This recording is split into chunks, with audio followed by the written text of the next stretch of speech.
합격의 공식, 약속의 이름, 최승건입니다. 자, 오늘 교재 84쪽에 있는 내용부터 시작을 해가지고요. 북한 체제의 모습, 통일을 위한 노력, 그 다음에 주변 국가의 어떤 영토 및 역사 갈등, 그래서 정치사는 오늘 내용은 여기서 마무리를 하도록 하겠습니다. 사실 이제 정치사가 사실 그 시험 문제에 제일 나오는 비중이 많은 파트이긴 합니다. 자, 그러면 우리가 들어가 볼게요.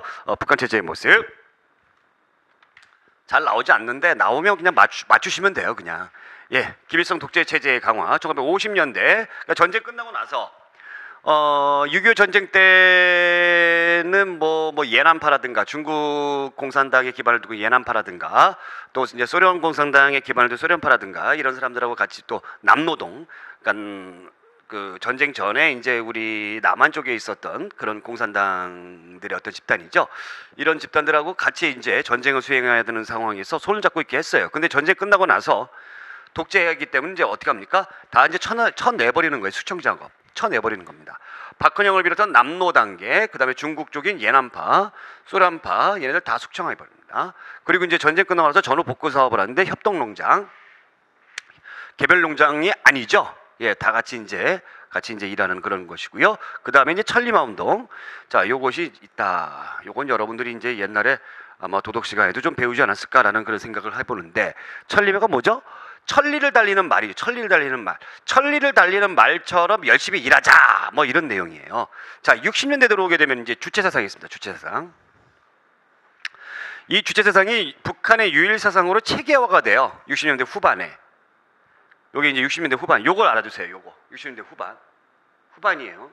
체계화가 됩니다. 체계화가 되고 나서 이제 김일성 개인 숭배가 된대. 그렇다면 이 주체사상이 김일성의 1인 독재 체제를 가능하게 해주는 사상인데, 주체사상이 과연 무엇이냐라는 겁니다. 얘네들의 이제 사상은 원래 공산주의 사상은 유물론이죠. 뭐 마르크스의 유물론 여러분들이 이제 기억을 하고 계실 겁니다만 유물론이에요. 물질이 인간을 지배한다라는 거였습니다. 유물론. 네. 그래서 결국에는 이제 물질에 인간을 지배하기 때문에 물질에 의해서 이제 계층이 발생되고 이 계층이 발생되면서 불평등한 사회가 나온다. 근데 결국에는 무산 계급, 프롤레타리아 계급이 유산 계급인 부르주아층을 무너뜨리는 겁니다. 이건 이제 계급 투쟁이죠. 또 계급 혁명이라고 합니다. 사회주의 혁명이라고 그러는데, 그러면서 이제 평등한 사회가 나타나게 된다라는 그런 내용인데, 자, 어찌됐든 이 주체사상은 뭐냐면 물질에 의해서 이제 지배가 되는데, 그렇지 않다. 인간이 어떤 그 시시비비를 가리는 주체로서의 어떤 그런 기능을 못하지만 그런 기능을 하는 주체가 있다라는 거죠. 그 주체가 바로 누구냐? 김일성이다라는 겁니다. 김일성. 이게 주체사상이에요. 그냥 간단하게 말씀드리면 이것이 이제 60년대에 그러니까 전 세계에도 없는 공산주의 아주 특이한 게 나온 거예요. 여기에서 뭐 중국이라든가 소련이라든가 이런 게 없어요. 그러면서 이제 이 주체사상이 70년대에 들어오게 되면서 사회주의 헌법을 72년도에 제정을 해요. 그래서 주체사상을 국가의 통치 이념으로 삼습니다. 자, 주체사상은 언제 확립됐다고요? 60년대 말에 확립이 되고, 그 다음에 주체사상이 헌법의 이념으로 확립된 건 72년도. 요거 기억해 두세요. 시험 문제 나옵니다. 예, 요거 기억해 두세요. 사회주의 헌법. 그럼 72년도 하면 여러분들이 생각해야 되는 그런 사건이 있죠. 바로 뭐가 있습니까? 7.4 남북 공동성명이 있었죠. 온 국민의 관심이 바로 여기에 몰리는, 통일이 되는가 보다. 근데 그거 다 끝나고 나서 우리는 뭐 했어요? 10월 유신을 했었고, 그죠? 그 다음에 얘네들은 바로 주체사상을 사회주의 헌법으로 제정을 했다라는 겁니다. 네. 자, 그 다음에 부자세습 체제의 강화 볼게요. 짠. 네. 이제 아들이죠. 김정일의 이제 권력 승계 80년대에 조선노동당 대회에서 후계자로 이제 임명을 했습니다. 김일성 사망 후에 이른바 국방위원장이라고 딱 했죠. 그래서 최고 권력자가 계승이 되고요. 이른바 유훈통치랍니다. 유훈통치 전개. 유훈통치가 뭐죠? 김일성의 유언이죠. 김일성의 유언이 이랬다.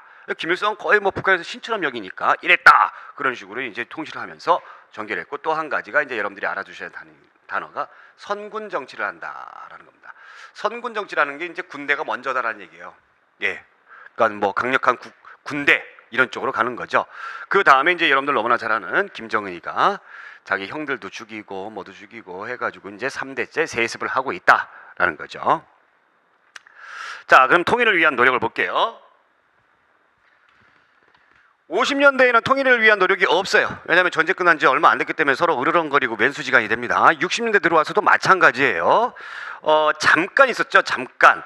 4.19 혁명으로 이승만 정부가 무너지고 나서 학생들을 중심으로 해서 오라 남으로 가자 북으로 이런 어떤 슬로건을 내설고 그 대화를 하려는 그런 모습들이 있었지만은 정부 차원에서의 60년대도 왜 61년도에 박정희가 5.16 군사장변을 일으키면서 뭐를 국시로 했어요? 방공을 국시로 했어요. 그 60년대에도 별로 대화하지 않습니다. 60년대 말에 뭐 삼척 울진 지구에 무장공비가 또 들어왔었고 또 그 다음에 뭐 미국의 배인 프레블로를 납치한 사건도 있었고 또 그다음에 또 뭐가 있습니까? 네, 그 김신조를 비롯한 무장공비들이 청와대를 습격하려고 했던 그런 사건도 있었죠. 그래서 남북관계가 좋지가 않았어요.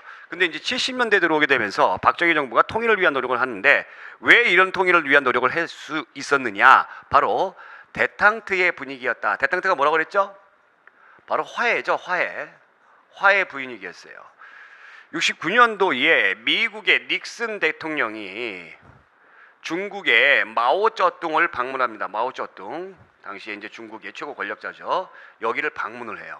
그러면서 이른바 이 냉전 분위기가 조금씩 이제 무너져가는 그런 분위기였어요. 그 세계의 어떤 흐름이 그랬다는 얘기예요. 그래서 70년대 들어오게 되면서 박정희 정부가 대화를 합니다. 이른바 72년도 8.15 선언, 평화통일 구상선언, 그냥 선언, 우리 일방적인 선언이에요. 그 다음에 71년도에 남북 적십자 회담. 남북 적십자는 이제 평화적인 그런 단체잖아요. 그래서 얘들이 뭐 어떤 정치적인 뭐 이슈라든가 경제적인 이슈라든가 이런 것을 논의하는 건 아니고 평화적으로 이산가족 상봉하는 게 어떻겠느냐 이런 얘기만 잠깐 해요. 그러다가 73년도에 6.23 평화통일 외교정책 선언이 있습니다. 얘가 가끔 시험 문제에 나왔어요. 가끔. 6.23 평화통일 외교선언, 여기에서 이제 상호 불가침, 쳐들어가지 말자, 남북한 유엔 동시에 가입하자, 이런 것을 북한에 제의를 합니다. 북한에 제의를 하는데 요거를 제의할 수 있었던 배경이 되는 것은 바로 요 사이에 뭐가 있었다? 바로 72년도에 7.4 남북 공동성명이 있었다라는 겁니다. 7.4 남북 공동성명이 있었다라는 거죠. 이게 시험 문제에 가장 잘 나오는 거예요. 가장 잘 나오는 거라는 것은 뭐래요? 꼭 알아두셔야 된다는 얘기죠. 예, 이거는 누구나 맞출 수 있는 부분이에요. 제일 잘 나오는 거니까. 여러분들의 라이벌들 다 맞춰요. 이거 맞춰요. 그러니까 이거는 무조건 알아두셔야 되는 거고, 중요한 거는 얘네들도 여러분들이 알아주세요. 얘네들도 알아주고 순서별로 알아주세요. 순서별로 꼭 물어본단 말이죠. 네, 자 그러면 굉장히 중요한 거 7.4 남북 공동성명 보겠습니다. 7.4 남북 공동성명 제가 이제 평가를 한다면 굉장히 잘 된 거예요. 이거는 예, 남한과 북한이 사상 최초로 공동으로 성명서를 냈다는 거 굉장히 잘 된 겁니다. 잘 된 거예요. 남한 보겠습니다. 배경을 보게 되면 냉전체제 완화, 아까 제가 말씀드렸던 닉슨 독트린, 그 다음에 주한미군들이 이제 일부 철수를 하고요. 자, 주한미군들이 일부 철수하다 보니까 박정희 정부가 이제 믿을 만한 게 없죠. 그래서 자주국방을 해야 되겠다라는 그런 생각을 했습니다. 자주국방. 그래서 이제 유도탄도 막 만들고 막 이 당시에 막 그렇게 했어요. 자, 그러면 자주국방을 해야 되겠는데 미군 철수하고 그런 건 좀 부족해. 그래서 어떻게 해야 되겠다? 한반도의 냉전을 좀 완화시켜야 되겠다. 그래서 남북 대화를 추진해야 되겠다. 이제 북한도 역시 마찬가지로 이 국방비 부담이 증가가 되는 거죠. 그게 경제 발전에 신경 쓸 수가 없어요. 사실 남한하고 북한 같은 경우에는 이 국방비 예산 때문에 좀 낭비가 되는 부분이 지금도 많이 있습니다. 자, 과정을 보게 되면은 당시에 중앙정보부장이었던 이우락이 평양에 몰래 갑니다. 몰래 가서 김일성을 만나서 이야기를 합니다. 그러면서 7.4 남북 공동성명을 발표하게 되는데, 이것에 대한 의의는 분단 이후 최초로 남북한이 합의한 통일 정책이었다. 3대 원칙이 합니다. 3대 원칙. 이 3대 원칙 굉장히 중요하죠. 자주통일, 평화통일, 민족대장결. 자주적. 통일을 하는데 자주적으로 해야 된다. 그 다음에 평화적으로 해야 된다. 민족 대단결해야 된다라는 겁니다. 이걸 딱 하고 나서 그러면 통일을 위해서 우리는 뭘 만들자? 남북조절위원회라는 것을 만들자. 별표시 해주고 남북조절위원회 상당히 중요한 거죠. 네. 자, 그러나 별로 효과가 없었어요. 남한은 바로 이후에 3개월 뒤에 10월 유신. 얘네들은 뭐 했다고요? 사회주의 헌법. 이거 만들었죠. 그럼 저 주체 사상을 유일한 어떤 사상으로 얘네들이 그 사회주의 헌법에 딱 명시를 하게 되는 것이죠. 자, 이것이 7.4 남북 공동성명이었다라는 거죠. 자, 이것이 이제 TV로 이제 방영이 되고 방송이 되고 막 이렇게 하고 통일이 되는 줄 알았죠. 통일이 되는 줄 알아가지고 막 그냥 온 국민이 흥분의 도가니에 막 이렇게 되는데, 네, 결국에는 독재를 위한 10월 유신이 바로 나왔다. 그리고 나서 아까 제가 말씀드렸던 그 이듬해의 그런 분위기 어찌됐건 간에 우리 국내에서는 유신 반대하는 어떤 독재를 반대하는 그런 움직임이 있었습니다만 어쨌든 7.4 남북 공동성명으로 남한과 북한 사이는 좀 좋아졌잖아요. 그런 분위기를 타가지고 이런 거 했던 것이죠. 6.23 평화통일선언, 서로 쳐들어가지 말자, 유엔에 우리 동시에 가입하는 게 어떻겠느냐라는 그런 것들도 했던 것이죠. 자, 이것이 이제 7.4 남북 공동성명의 내용이었고요. 전두환 정부 보겠습니다. 자, 전두환 정부는 무엇을 했느냐라는 거죠. 전두환 정부도 역시 마찬가지로 공산주의 반공을 국시로 했어요. 그러면서 이제 통일을 위해서 뭐 한 가지 제스처는 해야 되겠다. 그래서 민족화, 민주통일 방안을 제시합니다. 그냥 제시만 했어요. 그러니까 80년대 전두환 정부 때는 북한하고 뭔가를 만나가지고 통일을 위해서 뭐 의논하고 그런 거 없어요. 그러니까 어떻게 본다면 통일과 관련돼서 전두환 정부 때는 후퇴를 했다고 보시면 돼요. 후퇴를 했다고. 왜냐하면 거기에 신경 쓸 겨를이 없거든요. 그러니까 정상적인 방법으로 이 권력을 잡은 것이 아니기 때문에, 그래서 자기 권력의 안정화를 위해서 국내에 있는 민주화 세력을 억압해야 됐고, 그죠? 그런 어떤 분위기였기 때문에 그렇습니다. 그런데 민간 차원에서 또 예술 차원에서 문화 차원에서의 교류는 했다라는 겁니다. 그러니까 정부 차원에서 통일은 안 하고 그럼 민간 차원, 예술 차원, 문화 차원에서의 교류는 했다. 그래서 최초로 이산가족 고역 방문 등 이산가족 처음 만나는 거예요. 그 다음에 예술 공연단 교환, 85년도에 이렇게 했던 것이죠. 자, 그러다가 이제 노태우 정부가 됐습니다. 자, 노태우 정부는 너무너무 잘 아시는 거지. 이제 80년대 말에 공산주의가 살살 붕괴되기 시작하죠. 그래서 이른바 무슨 정책? 북방 외교 정책을 하더라. 공산국가 수교를 하는 거죠. 소련, 중국과 수교를 했습니다. 그러면서 이제 통일의 어떤 무드, 그 분위기를 타가지고 이른바 77 선언이라고 합니다. 77 선언. 지난 시간에도 잠깐 나왔던 것 같아요. 88년도에 특별 선언이에요. 뭐 통일 번영이나 선언. 예. 자, 그다음에 89년도에 한민족 공동체 통일 방안, 자주평화 민주 서양 원칙. 이 7.4 남북 공동성명하고 비슷하죠. 72년도에 있었던 거. 그것을 그대로 이어받자. 그리고 나서 그런 분위기 속에서 남북한이 유엔에 동시에 가입을 합니다. 91년도에. 이 91년도 굉장히 중요한 해예요. 가입을 합니다. 가입을 하고 나서 91년도 같은 해예요. 같은 해죠. 같은 해 몇 월? 12월 초에 이른바 남북기본합의서. 이 상당히 중요합니다. 남북기본합의서. 합의한 거예요. 남북 사이에 화해와 불가침 및 교류 협력에 관한 합의서. 이게 원래의 제목이에요. 길죠?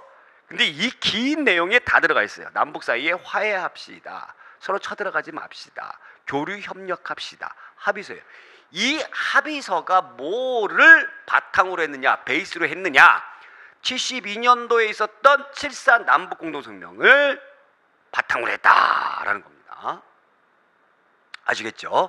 그래서 이제 기본적으로 여기 쭉 이제 내용을 읽어보시면 되겠지만, 그러면서 이제 관계가 좋아졌어요. 그래서 12월 말에 한반도 비핵화 공동선언합니다. 한반도는 핵이 없을 것이다 라고 딱 해버렸어요. 핵이 없을 것이다. 아유, 분위기 좋았어요. 91년도 말에. 네, 요거. 그러니까 유엔에 먼저 가입을 하고 그 다음에 남북기본합의서, 그 다음에 한반도 비핵화 선언. 요 순서별로도 여러분들이 꼭 챙겨주십시오. 아시겠죠? 자, 그러고 나서 이제 김영삼 정부 보겠습니다. 자, 김영삼 정부는 이제 뭐 3대 기조 통일 정책, 이것을 이제 또 발표를 하는데, 94년대 화해 협력 남북연합 통일 국가다. 그래서 북한에게 이제 경수로 개발 지원을 해줍니다. 경수로 개발 지원. 그러면서 이제 이른바 한반도 에너지 개발 기구인 캐도가 설립돼요. 그러면서 한민족 공동체 건설을 위한 3단계 통일 방안을 제시하는데, 이게 94년도에 제시하는데, 이 3단계가 뭐냐? 이 시험 문제 나왔던 겁니다. 화해와 협력해야 된다, 남북 연합해야 된다, 통일국가해야 된다. 이것이 3단계였다. 근데 김일성 정부도 별로 그 남북 관계가 더 나아지거나 그러진 않습니다. 자, 그러다가 이제 김대중 정부, 김영삼 정부 때의 북한하고의 관계가 별로 좋지가 않았어요. 왜 그러냐면 이 이른바 NPT라고 해가지고 그 핵무기를 만들지 않겠다라는 국제 조약 그 기구가 있습니다. 거기에 북한이 탈퇴를 합니다. 탈퇴를 하면서 뭐라고 그랬냐면 한반도 그 서울 불바다 선언까지 막 하게 되고, 그러면서 또 이제 김일성이 죽게 됩니다. 그러면서 이제 북한이 굉장히 어수선한 상황이 돼 버려요. 그래서 김영삼 정부 때는 별로 남북 관계가 이렇게 뭔가 발전하거나 그런 모습은 볼 수가 없었다라는 거죠. 그러나 김대중 정부 볼게요. 김대중 정부, 지난 시간에도 제가 설명을 드렸죠. 햇볕 정책을 했다. 햇볕 정책을 이렇게 하는데, 그런 분위기 속에서 당시 현대 명예회장이었던 정주영 명예회장이 소떼를 이끌고 북한을 방북을 합니다. 북한을 가요. 자기 고향. 그러면서 이제 물꼬를 트기 시작을 했어요. 물꼬를 트면서 이제 금강산을 관광을 하는데 뭐부터 시작? 해로부터 시작했다. 이거 순서 알아두세요. 정주영이 물꼬를 트여가지고 야 그럼 관광해보자. 그래서 현대가 금강산 관광에 참여를 하게 됐던 거예요. 참여를 98년도에 이러한 분위기 속에서 남북이 정상회담을 하게 됩니다. 남북 정상회담. 이것이 6.15 남북 공동선언이에요. 최초죠. 남한과 북한의 정상이 만났던 것이 최초죠. 역시 여기도 마찬가지고 7.4 남북 공동성명과 남북 기본합의서. 그러니까 남한하고 북한이 같이 뭔가를 했던 것은 존중을 하는 거예요. 남북 공동성명, 남북 기본합의서. 그러면서 이제 가기 위해서, 북한으로 가기 위해서 철도 복구합시다. 경의선 뭐죠? 서울에서 신의주 가는 거죠. 신의주 가다가 어디도 들려요? 북한의 수도인 평양도 들려야 되잖아요. 경의선 추진. 이거 하자. 정한 겁니다. 또 개성공단 만들자. 이것도 정한 거예요. 그 이산가족 상봉은 하는 거고. 예, 하는 거고. 그럼 정한 거, 아직 결정이 안 된 거, 완공이 안 된 거는 예하고 예예요. 여기서 정한 거예요. 김일성 정부에서. 예? 이런 거 정해줘. 경의선하고 개성공단을 남한과 북한의 발전을 위해서 정해자고요. 그랬더니 이제 김정일이가 뭐라고 그랬나? 알았습니다. 딱 이렇게 해버리는 거죠. 이 정한 거예요. 네. 자, 그리고 나서 이제 결실이 노무현 정부 때에 나오게 되는데, 여기 금강산 이산가족 면회소 설치가 이제 딱 된 거죠. 이때 이제 입주하는 겁니다. 입주. 김대중 정부 때 정했던 거. 그리고 경의선 철도도 완공이 되는 거죠. 그러면서 금강산도 이제 뭘로 갑니까? 차 타고 가는 거예요. 육로 관광. 아시겠죠? 맨 처음에는 맨 처음에는 이제 그 정주영이 소떼 199 고향 갔었죠? 그러면서 이제 거기 만나가지고 이야기하고 그럼 관광 산업을 합시다. 그래서 금강산 관광부터 하자. 그래서 현대가 금강산 관광에 참여하는 걸로 해로부터 가는 거죠. 그러면서 남북 정상회담을 하게 되고, 남북 정상회담을 하게 되면서 개성공단 만듭시다.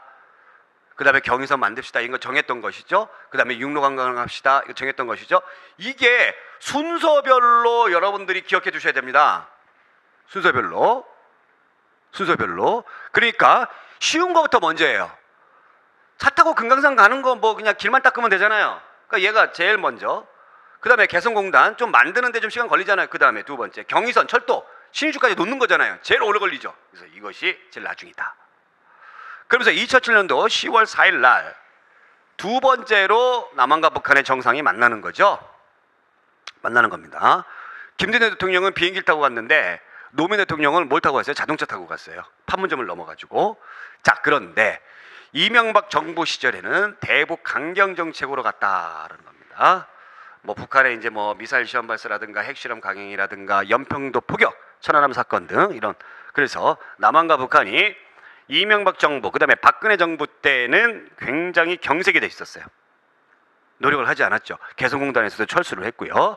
자, 그러한 내용들을 여러분들이 아실 수가 있다라는 겁니다. 통일을 위한 노력들 시험 문제 잘 나오니까 여러분들이 꼭 챙겨서 공부를 해 두셔야 됩니다. 아시겠죠? 자, 그러면 잠깐 볼게요.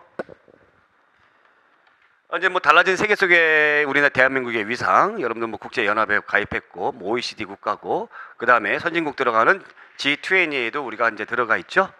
뭐 그 다음에 이제 국제연합의 비상임 이사국이고, 반기문 국제연합 사무총장도 나왔고요. 그 다음에 평화유지군에도 PKO, 이게 평화유지군이 여러분들 유엔군이에요. 그냥 유엔군. 여기에 이제 우리가 활동을 하고요. 그 다음에 한국국제협력단 코이카.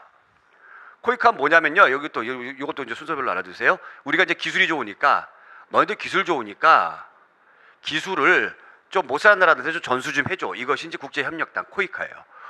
그리고 이제 2009년도 되게 되면 개발원조위원회에 우리가 또 가입을 합니다. 개발원조위원회 DAC.